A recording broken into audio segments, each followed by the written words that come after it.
ഇന്നത്തെ വീഡിയോയിലേക്ക് എല്ലാവർക്കും സ്വാഗതം.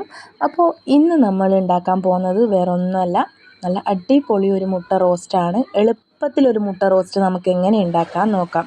ഒരുപാട് ഓയിലോ എണ്ണയോ ഒന്നും ഒഴിക്കാണ്ട് വഴറ്റാണ്ട് നമുക്ക് പെട്ടെന്നൊരു മുട്ട റോസ്റ്റ് എങ്ങനെ ഉണ്ടാക്കാൻ നോക്കാം. അപ്പോൾ അതിനാവശ്യമായ സംഭവങ്ങളെല്ലാം നമുക്കൊന്ന് കട്ട് ചെയ്തെടുക്കാം.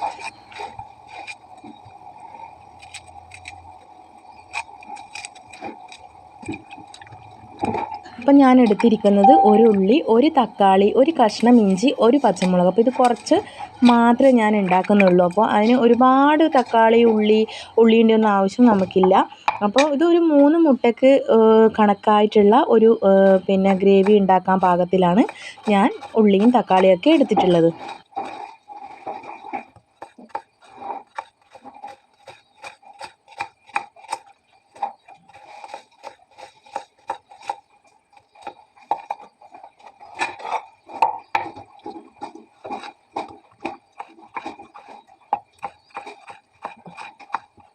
അപ്പം നമുക്ക് തക്കാളിയും ഉള്ളിയും എല്ലാം നല്ല അടിപൊളിയായിട്ട് കട്ട് ചെയ്തെടുക്കാം.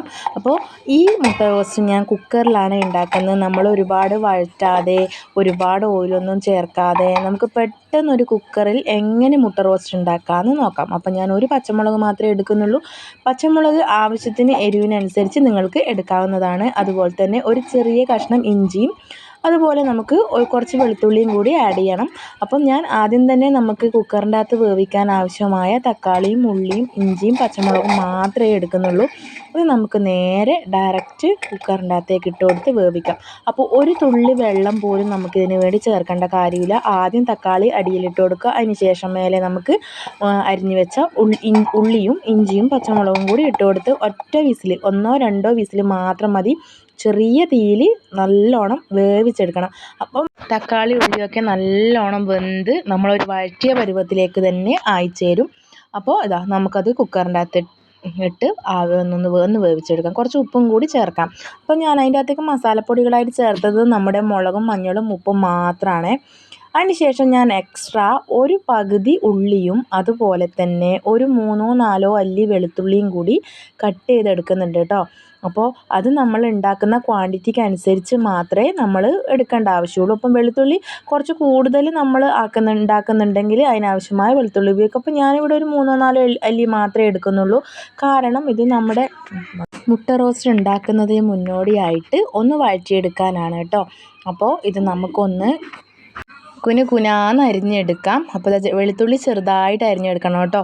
അപ്പം നമുക്കിതൊരു ബേസ് കൊടുക്കാനാണ്. അപ്പം നമ്മൾ സ്റ്റാർട്ടിങ്ങിൽ നമ്മൾ കടുക് വറുക്കുന്ന സമയത്ത് അതിൻ്റെ കൂടെ ഒന്ന് വഴറ്റിയെടുക്കാൻ വേണ്ടിയിട്ടാണ് ഒരു പീസ് ഉള്ളി മാത്രം ഞാൻ എടുത്തത്.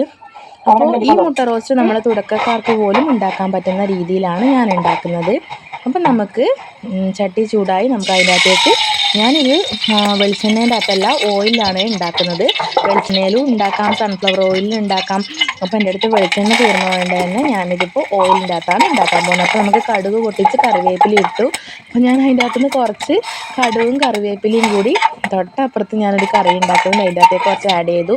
അപ്പോൾ കടുക് സാധാരണ മുട്ട റോസ്റ്റിൽ എല്ലാവരും ഇടാറുണ്ടോയെന്ന് അറിയില്ല, പക്ഷേ ഞാൻ ഇടാറുണ്ട്. അപ്പോൾ നമ്മുടെ അരിഞ്ഞു വെച്ച ഉള്ളിയും വെളുത്തുള്ളിയും കൂടി നല്ലോണം ഇട്ട് ഒന്ന് വഴറ്റി കൊടുക്കാം.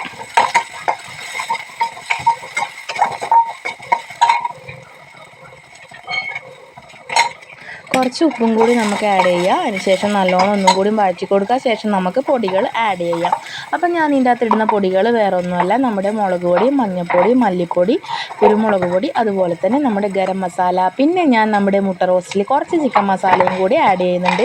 ചില ആൾക്കാർ ചിക്കൻ മസാല ആഡ് ചെയ്യില്ല. ചിലവർ നമ്മുടെ കുരുമുളക് പൊടി മാത്രം ചേർത്തിട്ടുണ്ടാക്കും. അങ്ങനെ മുട്ട റോസ്റ്റ് നമുക്ക് പല രീതിയിൽ ഉണ്ടാക്കാം. അപ്പം ഞാനിതാ ചിക്കൻ മസാലയും കൂടി ആഡ് ചെയ്യുന്നുണ്ട്. അപ്പോൾ എല്ലാ പൊടികളും ഇട്ട് ഒന്ന് നല്ലോണം വഴറ്റി കൊടുക്കുക. അപ്പം ഇതിനകത്ത് ഒരുപാട് എണ്ണയോ ഓയിലോ ഒന്നും ഞാൻ ചേർത്തിട്ടില്ല. നമുക്ക് ജസ്റ്റ് ഈ പൊടികളൊന്ന് ചൂടായി ആ പൊടികളുടെ പച്ചമണം ഒന്ന് മാറുന്ന വരെ നമുക്കൊന്ന് വഴറ്റി കൊടുത്ത് ആ പൊടികളുടെ നിറം കൂടി ഒന്ന് മാറി കുറച്ച് നല്ല ഡാർക്ക് കളറാവുന്ന സമയത്ത് നമ്മുടെ കുക്കറിൻ്റെ അകത്ത് വേവിച്ച് വെച്ച തക്കാളി ഉള്ളി നമുക്ക് ഇട്ട് കൊടുക്കാം. അപ്പോൾ അത് നല്ലോണം വെന്ത് നല്ല അടിപൊളിയായിട്ട് കുക്കായിട്ട് വന്നിട്ടുണ്ട്. അപ്പോൾ നമുക്ക് ഡയറക്റ്റ് നമ്മുടെ ഈ മസാലയിലേക്ക് അത് ഇട്ട് കൊടുത്ത് ഒന്ന് വഴറ്റി കൊടുക്കാം. നല്ലോണം വഴറ്റി കൊടുക്കാം. അപ്പോൾ ഈ മുട്ട റോസ്റ്റ് നമുക്ക് വേണമെങ്കിൽ കുറച്ച് നല്ല ഡ്രൈ ആയിട്ടും ഉണ്ടാക്കിയെടുക്കാം, അതുപോലെ നല്ല ഗ്രേവിയോടെയും കൂടി ഉണ്ടാക്കിയെടുക്കാം. അപ്പം ഞാൻ നല്ല ഗ്രേവി പരുവത്തിലാണ് ഉണ്ടാക്കുന്നത്. അപ്പോൾ നമുക്ക് അതിനാവശ്യമായ വെള്ളം കൂടി അതിലേക്ക് ആഡ് ചെയ്യാം. അപ്പോൾ ഇതാ നല്ല അടിപൊളി, അതിൻ്റെ കളറ് നോക്കിയാട്ടെ, നല്ല അടിപൊളി കളറാണ്. അപ്പോൾ ഇതാ നമുക്ക് ആവശ്യത്തിന് വെള്ളവും കൂടി ചേർത്ത് ഒന്ന് നല്ലോണം തിളപ്പിച്ചെടുക്കാം. തിളച്ച് ഒന്ന് കുറുകി വരണം. അപ്പോൾ ഇതാ ഉള്ളിയെല്ലാം ഒന്ന് നല്ലോണം കുക്കായി വന്നിട്ടുണ്ട്. ഇനി ചെറുതായിട്ടൊന്ന് തിളച്ചൊന്ന് ഒന്നും കൂടി ഒന്ന് കുക്കായി വരണം. അപ്പോൾ ഇതാ ഞാൻ ആവശ്യത്തിനുള്ള വെള്ളവും കൂടി ചേർത്ത് ഒന്ന് നമുക്ക് അടച്ച് വെച്ച് വേവിക്കാം. അതാ നല്ലോണം നമ്മുടെ പിന്നെ തക്കാളിയും ഉള്ളിയൊക്കെ വെന്ത് നല്ല ഉടഞ്ഞ് വന്നിട്ടുണ്ട്. അപ്പോൾ ഞാനിതാ 3 മുട്ട തൊലി കളഞ്ഞ് ഓട് കളഞ്ഞ് എടുത്ത് വെച്ചിട്ടുണ്ട്. അപ്പോൾ അത് നമുക്കൊന്ന് വരഞ്ഞിട്ട് അതിൻ്റെ അകത്തേക്ക് ഇട്ട് കൊടുക്കാം. അപ്പോൾ ഇതിപ്പോൾ ഏകദേശം നമുക്കൊരു 6 മുട്ട വരെ ഇതിൻ്റെ അകത്തേക്ക് നമുക്ക് ഇട്ട് കൊടുക്കാം പരുവത്തിലാണ് ഗ്രേവി ഉള്ളത്. അപ്പം ഞാൻ അത്രയും കുറച്ച് മാത്രമല്ലേ ഒരു ഉള്ളിയും ഒരു തക്കാളിയും കൊണ്ട് നമുക്ക് ഇത്രയും ക്വാണ്ടിറ്റിയിലുള്ള മുട്ട റോസ്റ്റ് ഉണ്ടാക്കിയെടുക്കാൻ പറ്റും. അപ്പോൾ ഇനി വേണമെങ്കിൽ നമുക്ക് ഇതിനകത്തൊരു 3 മുട്ട കൂടി ആഡ് ചെയ്യാം. പക്ഷേ നമുക്കതിന് ആവശ്യമില്ല, 3 മുട്ടേൻ്റെ ആവശ്യം മാത്രമേ ഉള്ളൂ. അതുകൊണ്ട് തന്നെ ആ ഒരു പരുവത്തിലാണ് ഞാനിത് ഉണ്ടാക്കിയെടുക്കുന്നത്. അതുകൊണ്ട് തന്നെ ഞാൻ ഗ്രേവി കുറച്ചും കൂടി തിക്കാക്കി എടുക്കാനാണ് എൻ്റെ പ്ലാൻ. അപ്പോൾ ഇതാ നല്ലോണം മുട്ട ഗ്രേവിയും കാര്യങ്ങളൊക്കെ നമ്മുടെ മുട്ട വരഞ്ഞു കൊടുത്തതുകൊണ്ട് തന്നെ മുട്ടയിലേക്ക് ഇറങ്ങുന്നുണ്ട്. ആവശ്യത്തിനുള്ള ഉപ്പും കൂടി നമുക്ക് നോക്കിയിട്ട് ഇട്ട് കൊടുക്കാം. അപ്പോൾ ഇതാ നമ്മുടെ മുട്ട റോസ്റ്റ് നല്ല അടിപൊളിയായിട്ട് വന്നിട്ടുണ്ട്. ഇത് തുടക്കക്കാർക്ക് പോലും സിമ്പിളായിട്ട് ഉണ്ടാക്കാൻ പറ്റുന്ന മുട്ട റോസ്റ്റാണ്. ഒരുപാട് എണ്ണയോ ഒന്നും വേണ്ട, വഴറ്റുന്ന പരിപാടിയില്ല, ഒന്നുമില്ല. സിമ്പിളായിട്ട് കുക്കറിൽ ഉണ്ടാക്കാൻ പറ്റുന്ന അടിപൊളി മുട്ട റോസ്റ്റ് റെഡി. അപ്പോൾ എല്ലാവരും ഈ റെസിപ്പി ഒന്ന് ട്രൈ ചെയ്യണം. കാരണം ഒരുപാട് ടൈം എടുത്ത് ചെയ്യുന്നതും എളുപ്പത്തിൽ ചെയ്യുന്നതും നമുക്ക് വ്യത്യാസം വേറെ തന്നെയാണ്, അതുപോലെ തന്നെ ടേസ്റ്റും. അപ്പോൾ അതിനാവശ്യമായൊരു ചപ്പാത്തിയും കൂടി ഞാൻ ചുട്ടെടുക്കുന്നുണ്ട്. അപ്പോൾ ചപ്പാത്തി മുട്ട റോസ്റ്റ് നല്ല അടിപൊളി കോമ്പിനേഷനില്ലേ, അതുകൊണ്ട് തന്നെ ഞാൻ നമുക്ക് ആവശ്യമായ ചപ്പാത്തിയും ചുട്ടു. ഇതാ നമ്മുടെ മുട്ട റോസ്റ്റ് ഒന്നും കൂടി തണുത്ത് വരുമ്പോൾ കുറച്ച് ഗ്രേവിയൊക്കെ തിക്കായിട്ട് നല്ല അടിപൊളിയായിട്ട് വന്നിട്ടുണ്ട്. അപ്പോൾ എല്ലാവരും ഈ രീതിയിലൊന്ന് മുട്ട റോസ്റ്റ് ഉണ്ടാക്കി നോക്കുക. നമ്മുടെ വഴറ്റുന്ന പരിപാടിയെല്ലാം ഒഴിവാക്കി എളുപ്പത്തിൽ നമുക്ക് മുട്ട റോസ്റ്റ് നല്ല സ്വാദിൽ ഇതുപോലെ ഒന്ന് ഉണ്ടാക്കി നോക്കണം. എല്ലാവരും ട്രൈ ചെയ്യണം. അപ്പോൾ അതുപോലെ തന്നെ എല്ലാവരും എൻ്റെ ചാനൽ സബ്സ്ക്രൈബ് ചെയ്യണം, അതുപോലെ തന്നെ ഷെയർ ചെയ്യണം. Thank you.